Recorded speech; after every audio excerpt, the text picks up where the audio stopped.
భగవంతుడిలో భేద దృష్టి చూడటం అనేది అది మహాపరాధం అవుతుంది.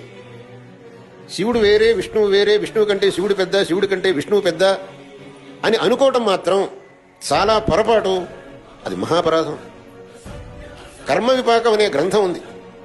ఆ గ్రంథంలో క్రితం జన్మలో ఏ విధమైనటువంటి పాపం చేశారో దాని యొక్క ఫలంగా ఇప్పుడు ఏ విధమైనటువంటి వ్యాధుల్ని అనుభవిస్తారో చెబుతూ దానికి ప్రాయశ్చిత్తం ఇది అని కూడా చెప్పింది. అదే కర్మ విపాకం అనే గ్రంథం. ఆ గ్రంథంలో ఈ కడుపు నొప్పి అనేది ఎవడికొస్తుంది అనే విషయాన్ని చెబుతూ యో బ్రహ్మ విష్ణు రుద్రాణం భేదముత్తమ భావతః సాధయేత్ ఉదర వ్యాధియుక్తో భవతి మానవః.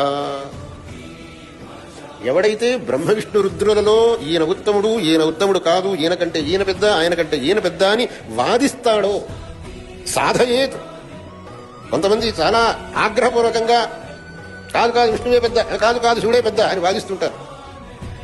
వాళ్ళు పై జన్మలో ఉదరవ్యాధియుక్తో భవతి.